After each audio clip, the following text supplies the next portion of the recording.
자, 오늘은 고린도 후서죠. 연보에 대해서 이야기를 하고 있습니다. 연보란 뜻이 관대함이라고 이렇게 단어 뜻이 있었다는 걸 혹시 아십니까? 저는 그냥 연보가 뭘까 했는데 그 관대함이래요. 그리고 계속적으로 오늘 이렇게 이야기 읽어보시면 아시겠지만 계속 뭐라 그럴까 이렇게 후이 줄고 즐거이 그리고 넉넉하게 이런 이야기들이 계속 넉넉하고 너그러운 연보에 대해서 이야기를 하고 있습니다. 연보가 여러 가지 의미가 있을 겁니다. 헌금을 의미하는 걸 수도 있고요. 저희의 시간을 그리고 우리의 수고를 하는 어떤 봉사의 자리, 섬김의 자리일 수도 있습니다. 자, 섬기는 자가 누리는 복이 무엇일까? 이것들을 좀 더 살펴보는 시간 되셨으면 좋겠습니다. 자, 우리는요 하나님을 천지를 창조했다라고 믿습니다. 그렇죠? 그리고 만물의 주관자 되시고, 그리고 지금도 여전히 주님의 공급하심으로 우리가 살아간다라고 믿습니다. 여러분 믿으십니까? 그리고 또 예수님이 화목제물로 오셔서 정말로 관계할 수 없는 하나님과 우리를 다시 연합케 하여 주셔서 저희가 하나님을 이제 아버지라 부르고 아버지와 가까이 우리가 언제든 원하면 그 앞에 갈 수 있게 되었다 라는 것을 우리가 믿음으로 고백하십니까? 그렇죠.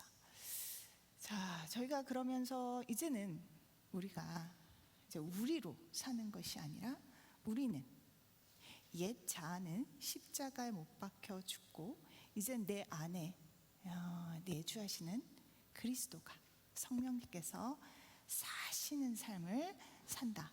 그래서 우리는 새로운 피조물이다 라는 우리의 거듭남을 믿으십니까? 자, 그렇다면 이제 우리는요 우리가 사는 게 아니고 이제 우리가 예수님이 우리를 이렇게 딱 부르시기 전에, 하나님이 우리를 딱 부르시기 전에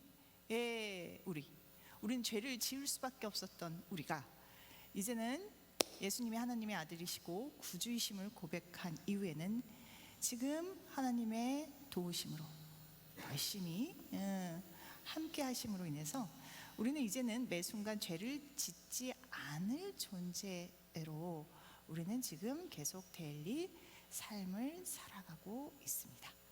이 감사가 도대체 뭘로 우리가 갚을 수 있겠어요? 어떠한 액수로, 어떠한 금액으로 우리가 이 값없이 받은 선물을 이렇게 어떻게 보면 페이할 수 있겠습니까? 그렇죠?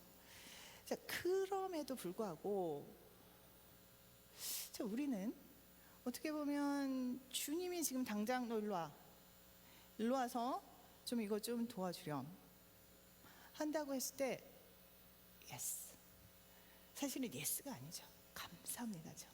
어떻게 저를 주님의 이 귀하고 흠없는 생명사역에 부르십니까? 어찌 제가 송구하게 주의 일을 하겠습니까? 그럼에도 주님께서 부르셨으니 예스 해야 하는데 이게 참 우리한테는 쉽지가 않습니다. 계속 주저하게 돼요. 그리고 주춤하게 됩니다.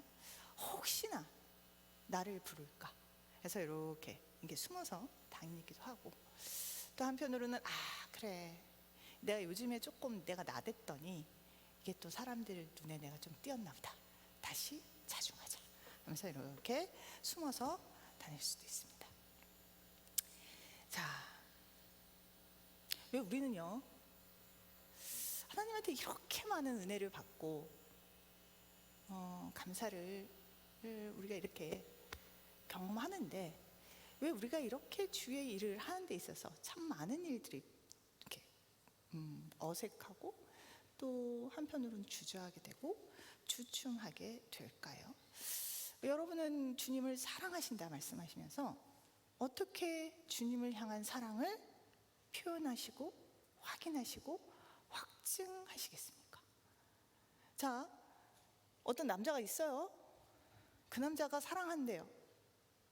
날 사랑한대요. 너무 사랑한대요. 그런데 만나면 돈을 안 써요. 돈을 안 써요. 그리고 뭘 할까 하면 저를 위한 어떤 기쁨의 데이트 코스를 하나도 정하지 않아요. 그리고 난 다음에 저를 사랑한대요. 그리고 계속적으로 무엇인가를 계속적으로 얻어먹고 사주는 거 마다하지 않고 이것도 좋다 저것도 좋다 계속 받을 것만 생각하고 주지 않는 이 남성. 그런데 정말 나를 보면, 나를 생각하면 정말 눈물이 날 정도로 저를 사랑한대요. 자, 이 사랑 어찌 해야 될까요? 자, 우리 여기 이제 이 고린도 요 때의 배경을 조금 봅시다. 여기가 지금 어떤 상황이냐면요. 고린도 요 후서, 그러니까 고린도 교회에 1년 전에 그런 일이 있었어요. 그러니까 예루살렘에 유대 그리스도인들이 사실은 핍박을 당하고 있어요. 전역에서 핍박을 당하고 있었습니다. 근데 핍박 플러스 사실 기근이 들었어요. 그래서 되게 어려운 생활을 하고 있었습니다.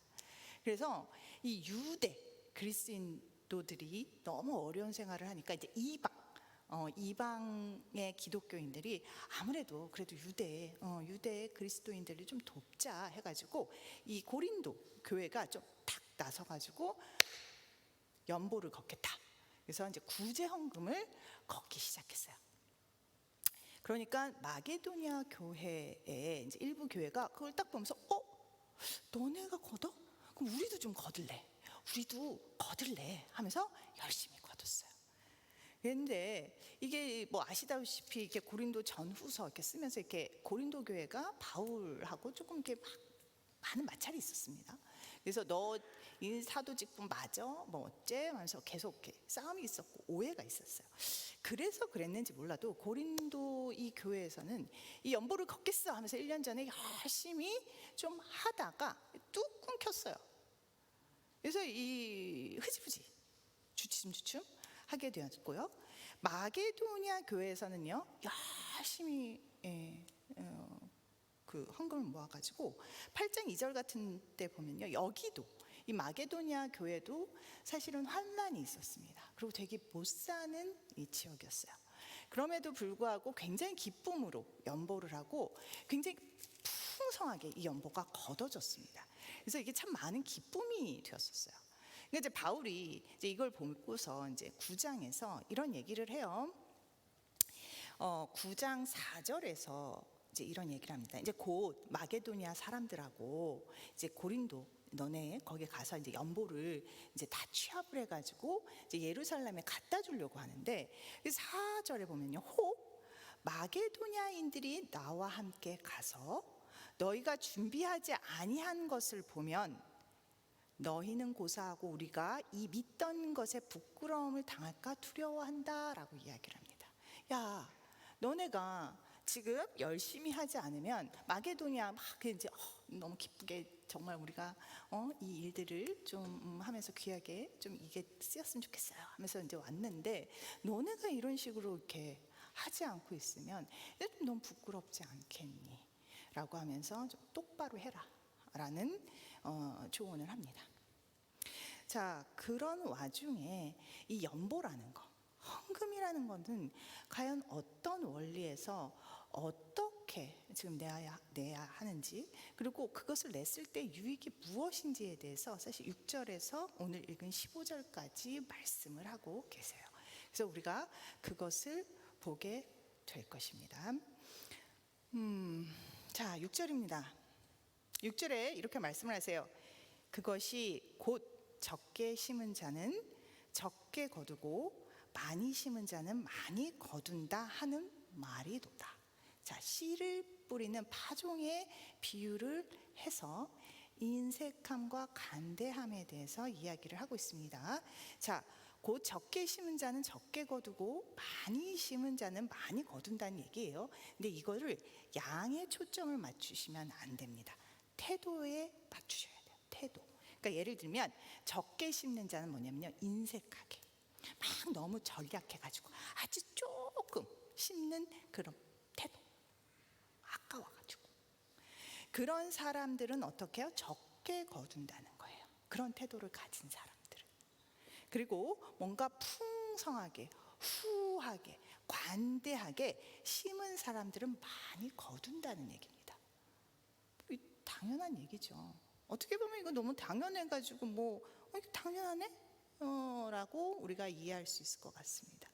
네, 그래서 어떻게 보면 그래, 어떻게 인색하게 심은 자는 아주 조금 거두고 많이 관대하게 심은 자는 많이 거둔다라는 말씀 이어서 7절하고 8절에 이제 이야기를 하시면서, 그러니까 이런 헌금을 한다든가 봉사를 한다든가 섬김을 할 때 마음이 정한 대로 할 것이지, 그것을 인색함이거나 아니면 어색함으로 하지 말지어다. 첫 번째, 그 마음이 정한 대로 해라. 그래서 하나님 앞에서 숙고하고 이미 하나님 안에서 이렇게 좀 결정하고 정리된 금액을 가지고서 할 것이지, 요거 아까운데, 요거 어떻게 키핑 딱 하고 있으면 나중에 뭐 쓸 수 있을 것 같은데, 그렇기 때문에 아까운데 이거 아까운데 어떻게든 이거 조금 낼 수 있지 않을까 하는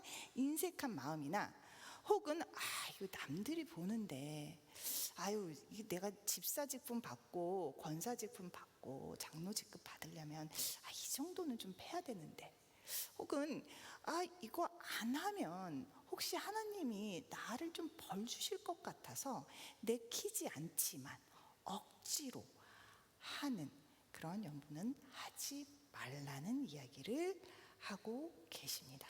그러니까 곧 막 이렇게 꽉 쥐고 내가 무엇인가를 좀 하려고 그것들을 이렇게 인색하게 구별해가지고 꼭 쥐고 있는 탐심을 부리지도 말고, 뭔가를 얻으려고 그래서 막 그냥 억지로 막 그냥 하는 것들도 말고, 뭔가 하나님 안에서 결정된 마음으로 하라라는 이야기를 첫 번째 하고 있고요.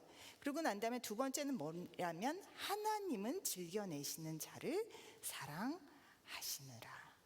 즉 하나님 안에서는 즐거움으로 내라. 억지로 인색함에 내지 말고 즐거움으로 내라 라고 이야기를 하고 계십니다. 자, 기쁨으로 연보할 것을 당부하고 계세요. 마게도냐 교회가 그랬습니다. 아주 환난이 많은 시련 가운데서도 그들은 그냥 기쁨이 아니에요. 넘치는 기쁨으로 연보를 했고요.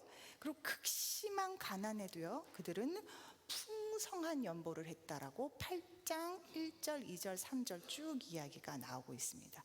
그래서 그들은요, 그들이 힘대로 할 뿐만 아니라요, 힘이 지나도록, 그러니까 그 이상으로 했다라는 이야기를 하고 있어요. 넘치는 기쁨으로. 그래서 이 이야기를 지금 바울은 고린도 교회에다 이야기를 하고 있습니다. 자, 그런데 우리가 이렇게 봅시다. 어떻게 이렇게 힘든데, 사실 우리도 그렇지 않습니까? 우리도 이렇게 딱 뭔가 수입이, 인컴이 딱 들어왔을 때, 그 우리가 상황이 딱 어려워졌을 때 우리가 제일 먼저 제끼는 게 뭡니까? 구제연금이에요. 일단 나 먹기도 힘들고 나 살기도 힘들기 때문에 사실 딱 제끼는 게 구제연금이나 아니면 교회 봉사 일들일 겁니다. 왜냐하면 사실은 안 그러면 세상에서 내가 살아남을 수 없다라는 생각 때문에 사실 교회는 그래도 그냥 게더링이고 그냥 사람들하고 친목 도모니까 그런 거 조금 내려놓고, 하나님 또 그렇게 인색하신 분 아니니까 이런 거 좀 내 사정 아시니까 좀 내려놓고, 그리고 세상에 어떻게 보면 부름받은 또 맡은 바 책임을 다하려고 그쪽 일에 사실은 참 많은 일들을 하게 돼요. 자, 그럼에도 불구하고 지금 마게도니아 친구들은 넘치는 기쁨에 아주 풍성한 이 연보를 했는데 어떻게 하면 그런 일들을 할 수 있는지 정말로 좀 쉽지가 않습니다. 여러분들 솔직히 딱 까놓고 얘기를 하죠. 우리 11조요. 생각보다 큽니다. 그렇죠?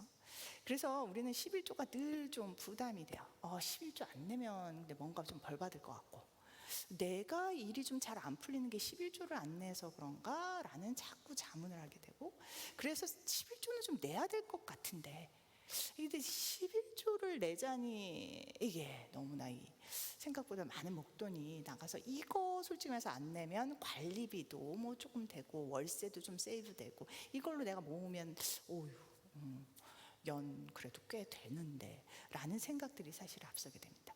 그래서 이 11조를 세후로 내야 되나, 그러니까 세금을 띈 돈으로 11조를 내야 되나, 아니면 세금을 안 띈 돈으로 11조를 내야 되나, 한참 고민하게 되고요. 이 감사원금을 11조를 한 번에 딱 내고 나면 나머지 3, 4주는 감사원금을 내야 되는데, 이 감사원금도 만만치 않으니까 오케이, 11조를 4주 5주에 나눠서 짝짝짝 월세 내듯이 내면 감사원금 좀 안 낼 수 있지 않을까? 이런저런 머리를 쓰면서 사실은 헌금을 할 때가 있습니다. 그렇죠? 인색한 마음입니다. 혹은 또 이게 뭔가 작정 헌금 딱 기분으로 딱 냈는데, 이거 생각해봤더니 기도 안 하고, 어떻게 보면 내 건인 양 착각하고, 막 내 소유인 양 생각하고 딱 썼었는데 이게 계속 걸려요.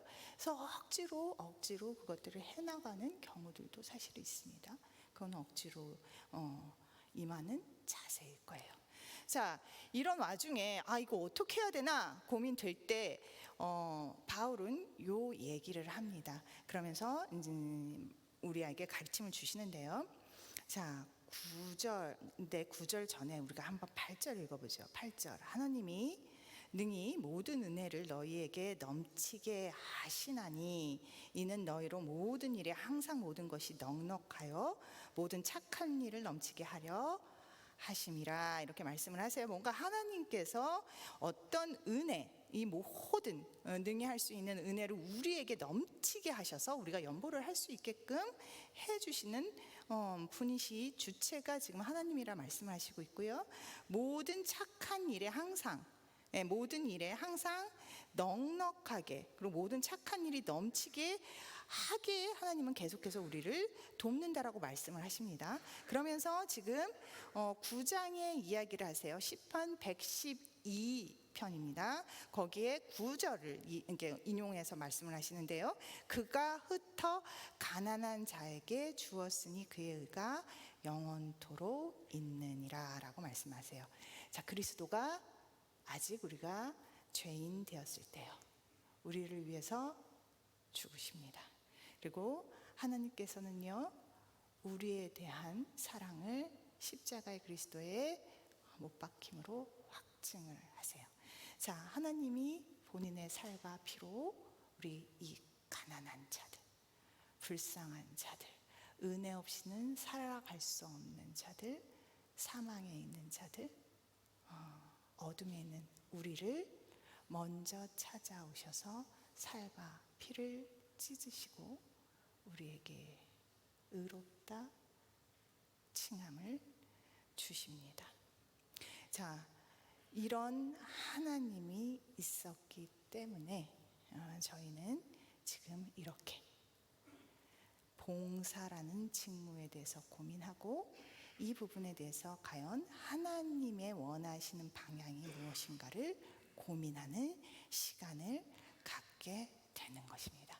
하나님, 우리 봉사는요, 이 하나님이, 예수님이, 성령님이, 이 삼일째 하나님께서 우리에게 값없이 주신 이 십자가의 은혜, 그 은혜 위에 세워져야 합니다.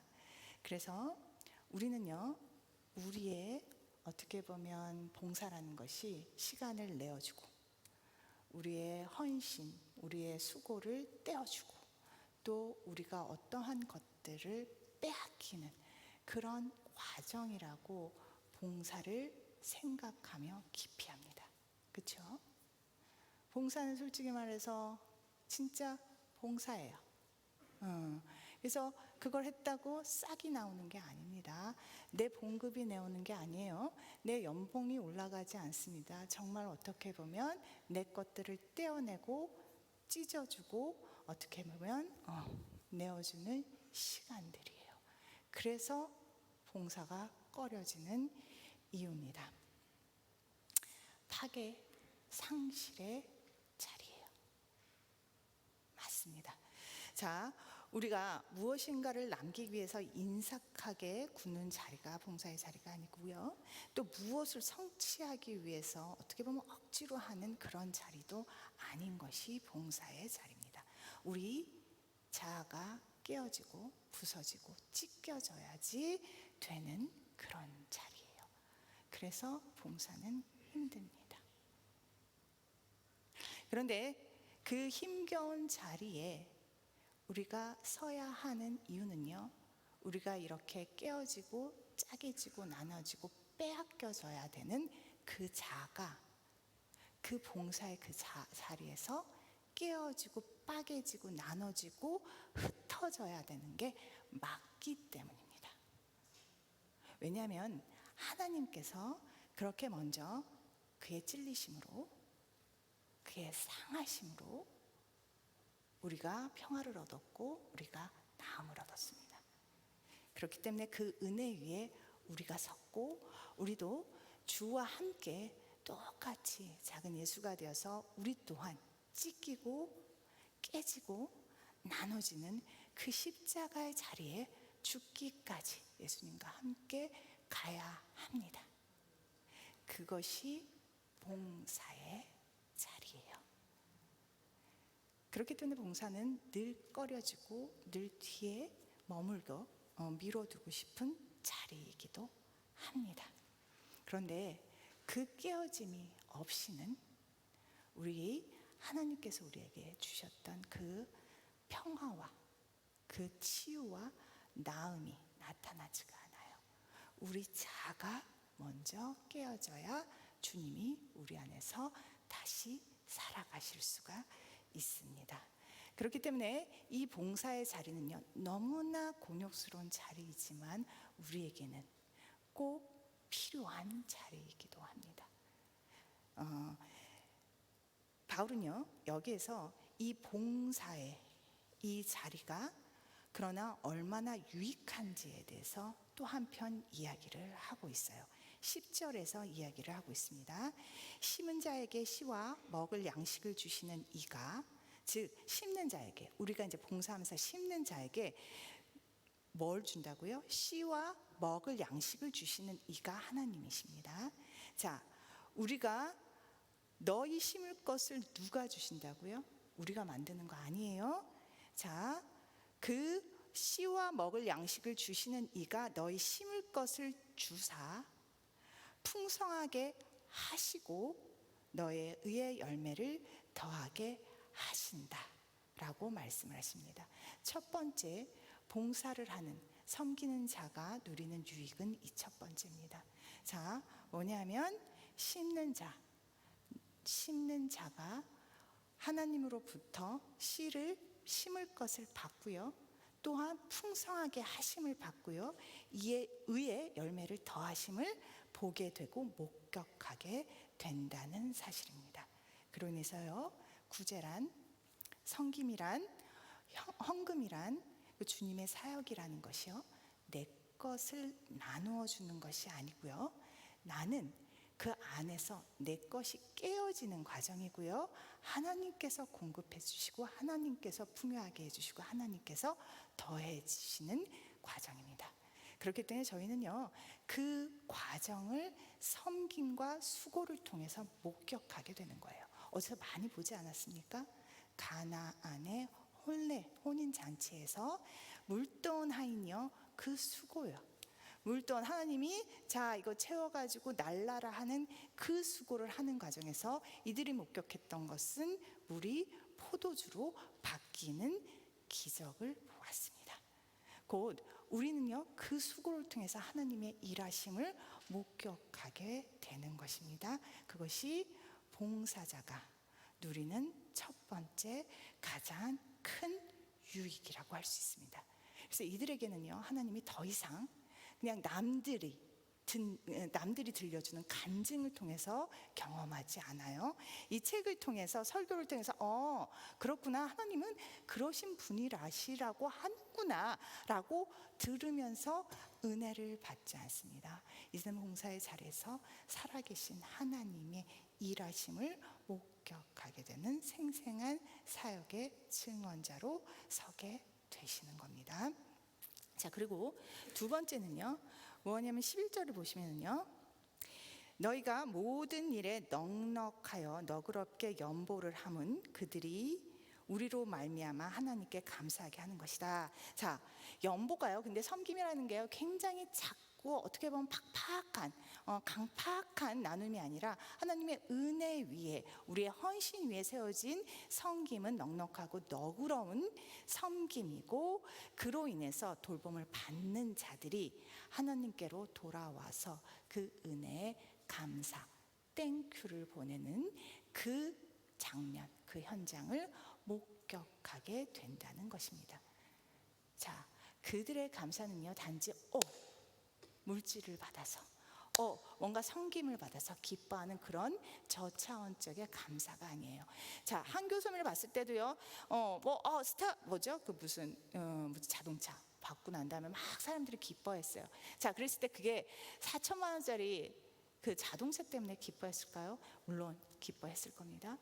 하지만 그 가운데서 하나님이 채워주시는 주님의 손길을 경험했고, 그들의 간증 속에서는 그랬어요. 3년 동안 기도했습니다. 3년 동안 기도했던 그 기도의 응답이 오늘 확인이 되어서 너무나 감사합니다 하면서 눈물을 흘릴 때, 그때 그들은 그 물질을 통해서 그냥 그 물질이 감사하고 너무 좋은 로또 차원이 아니라 그것을 공급해 주시고 채워주시는 하나님의 은혜를 보고 살아계신 하나님을 보시는 거예요. 즉 봉사자를 통해서, 봉사자의 그 후이 주는 그 봉사를 통해서 그 봉사자의 어떻게 보면 수고가 보이는 것이 아니라 거기에 그 봉사자의 마음으로 움직이는 하나님을 보고 하나님께 땡큐를 하는 그런 시간을 갖게 되는 것입니다. 자, 그런 어떻게 보면 생생한 복음의 현장을 목격하게 되는 그런 복을 봉사자들은 누리게 되어 있어요. 자, 세 번째는요 보면 12절입니다. 12절에서도 이렇게 얘기를 해요. 성도들이 부족함, 그러니까 이 봉사라는 것은요 성도들의 부족한 것을 보충해 주는 것이다. 되게 귀한 일이죠. 그리고 그뿐만 아니라 사람들이 하나님께 드리는 많은 감사로 말미암아 넘쳤는 여전히 이게 뭐냐면 그냥 부족한 것들을 채우는 정도가 아니라 이 감사함에 이게 넘쳐난다는 거죠. 우리 한국교성도 보면요 6,000명, 7,000명 과연 이렇게 될까라고 했는데 정말 풍성했습니다. 풍성했고 나눠도 그 풍성함에 누구 하나 손해가 되는 사람들은 없었어요. 다 기뻐했고 저 역시도 뭐 이렇게 떡 같은 거 받으면서 너무 풍성해서 너무 좋았습니다. 예, 그런 어떻게 보면 넘쳐나는 은혜들을 보면서 하나님의 살아계심을 생생하게 보게 되는, 확인하게 되는 시간이고요. 14장을 보면요 또 그들이 봉사, 섬김을 받은 사람들이 너희를 위해서 간구를 한대요. 간구를 하고 하나님이 너에게 주신 지극한 은혜로 말미암아 너희를 사모하게 된다라고 이야기를 해요. 자, 이게 무슨 말일까요? 자, 섬김을 받은 사람들이요 봉사자들을 위해서 간구를 한대요. 그리고 그를 통해서 받은 은혜로 말미암아요 그들을 사모하게 된대요. 자, 당시는 어떤 지금 상황이라고 했죠? 유대인, 콧대 높은 선민 사상을 가진 유대인, 그 기독교인들이 사실은 지금 궁핍해 있어요. 그래서 언제나 천대를 했던 이방 그리스도인들이 그들을 도왔습니다. 후하게 언제나 차별하고 무시받았었는데 십자가의 사랑 가운데서 그들은 이 유대 기독교인들을 후하게 넉넉하게 자기가 어려운 상황에서도 이들을 도와요. 자, 그러면서 그동안 가지고 있었던 민족에 대한 편견들, 그런 것들이 사라지면서 이들에게 감사하고 이들의 또 삶에 대해서 간구하게 되고요. 그리고 친밀한, 어떻게 보면 진정성 있는 교제를 사모하게 된다라는 뜻입니다. 자, 우리 안에서도요, 참 많은 혈연과 지연과 학연의 이 분리가 있어요. 당을 짓고서요, 서로가 끼리끼리 모이는 모습들이 있습니다. 그렇지만 초대교회에서 어떤 모습이 주변 국가에서 굉장히 귀감이 됐었냐면요, 종과 주인이 같이 예배를 드리는 것, 이방인과 유대인이 한 자리에서 같이 떡을 떼는 것, 이런 것들을 보면서 이들이 믿는 하나님은 무엇일까? 이들이 경험하는 은혜가 도대체 무엇이길래 이런, 어떻게 보면 가장 오래됐고 고질적인 반복되는, 어떻게 보면 갈등들을 이렇게 해소할 수 있었지라고 사실은 생각하게 되고 요히 이상하게 보기 시작을 하게 됩니다. 자, 이들에게서요, 이런 식으로 사실은 봉사라는 것을 통해서 우리의 갈등들이 하나님 안에서 다시 연합되고요, 그리스도의 십자가 가운데서 화합되는 그런 시간들을 갖게 됩니다. 봉사의 자리는요, 그런 자리예요. 그런 하나님의 은혜 가운데서요, 화합이 일어나고요, 풍요함이 일어나고요, 그리고 난 다음에 하나님의 생생한 일하심을 목격하게 되는 시간들이 있습니다. 자, 이런 가운데서 우리는 사실은 봉사하시는 분, 열심히 봉사하시는 분 억울할 필요는 없을 것 같아요. 왜냐하면 여기에 6번에 이렇게, 6절에 이렇게 말씀하셨지 않습니까? 적게 심은 자는 적게 거두고 많이 심은 자는 많이 거둔다. 자, 적게 심은 자는 적게 거둡니다. 적게 심은 자는 적은 복을 누려요. 어디에서요? 하늘나라 말고요, 이 땅에서 지금 이 순간이요. 자, 많이 심은 자들은요, 많은 복을 주님께 경험합니다. 그렇기 때문에요, 늘 우리는 적은 부분에 있어서 아쉬운 부분이 있을지 몰라도 내가 누구보다 더해서 억울할 필요는 없어요. 공의의 하나님이십니다. 자, 그러나 내가 혹여 인색하게 하고 있다면, 혹은 억지로 하고 있다면 그것은 보셔야 돼요. 그것은 주님이 좋아하시는 것도 아니고, 그것은 결코 하나님의 은혜 안에 지금 봉사하고 있는 것이 아니실 겁니다. 자, 하나님께 물으며 나아가셔야 돼요. 나에게 인색한 마음이 있습니까? 그래서 혹여 내가 빼앗기지 않으려고, 내 시간, 내 노력, 내 수고, 내 돈, 그 빼앗기지 않으려고 제가 봉사에 인색한 면이 있지 않습니까? 물으셔야 돼요. 혹은 내가 뭔가 좀 더 선한, 뭔가 좀 더 나은, 혹은 누군가가 시켜서 억지로 하는 무엇인가 억지의 섬김이 있다면 살펴보셔야 돼요. 그리고 주님께 나아가서 주님이 주시는 마음만큼 섬기고자 솔직한 시간들을 가지셔야 합니다. 자, 섬김은요, 내가 죽고 주님께서 일하는 시간들을 경험하는 가장 생생한 시간이에요. 내가 부인되는 자리에서 주님의 살아계심을 경험하는 시간입니다. 자, 앞으로 이제 임원단위 대표 리더가 뽑혔다는 이야기를 들었어요. 자, 국장들이 세워질 것입니다. 그리고 하반기 내년에 또 GBS 리더들이 세워질 거예요. 각자의 자리에서 팀장들이 세워질 것입니다. 자, 이제 결정하세요.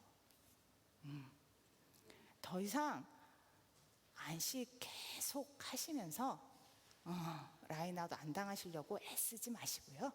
자, 주님 안에서 내가 인색한 건지 억지로인지를 판단하시기 바랍니다.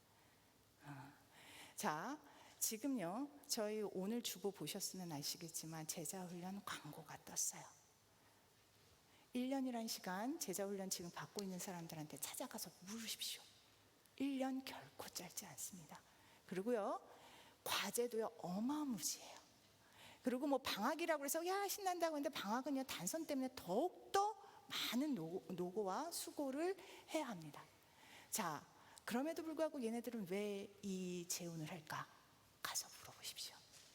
물어보셔서 이들이 갖는 하나님과의 관계에서 갖고 있고 맛보고 있는 유익을 살펴보세요. 그리고 난 다음에 하나님께 나아가십시오. 그리고 나의 신앙, 나의 하나님과의 관계가 더 어떻게 하면 친밀할 수 있는지를 여쭤보세요. 그리고 난 다음에 그것이 제자 훈련이라면, 제자 훈련 아니더라도 어떤 다른 방식이라면 적극적으로 묻고 도움을 요청해서 그 길로 함께 들어오시길 바랍니다. 자, 신앙과 봉사는요, 절대 뗄래야 뗄 수가 없는 하나의 모임입니다.